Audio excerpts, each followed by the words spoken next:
This is part 2 on the process of becoming a brother or sister in the religious community.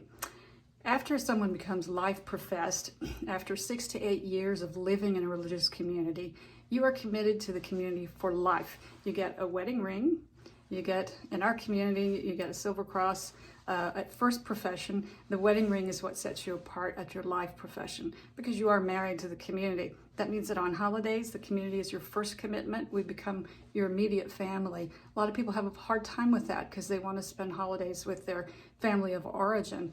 But this becomes your primary family. It also means that if you want to leave, you have to go through a process officially through the diocese and through the church, sort of like a divorce, a little bit like a divorce. It's a legal process, a lengthy process, just to make sure that everything is sorted out properly. We would never take anybody for life profession and not allow them to leave. That's a myth that you see in movies.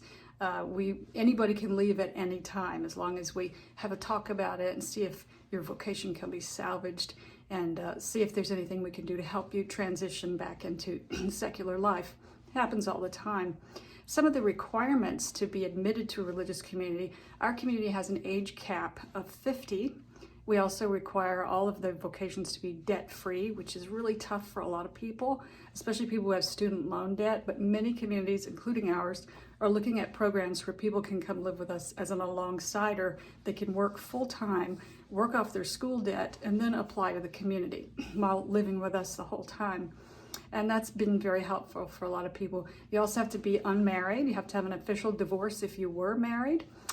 And you have to have no dependent children. You can have grown-up children, that's just fine. A lot of sisters and brothers have grown children and grandchildren, believe it or not, because our communities in the very beginning of the Episcopal Church were very different from Roman Catholic. They were widows, they were people who had been married and divorced, and they were people who had lived their lives. They were older vocations, as we say. So some communities actually take vocations over the age of 50, so don't let me slow down your search if you're searching. But that's pretty much the process, from an inquirer, which is just an aspirant, somebody who's interested in the religious life, to life profession. It's a long process. I tell people, don't give your stuff away right away. Give it to somebody you trust. Let them hold it for 6 to 8 years. Don't give up your bank account, just freeze it or let somebody else be in charge of it until you become professed, because you never know, it might not work out and you might go back to secular life. And that's not a negative. It just means you tried it and now it's time to try something else. So I hope this helps.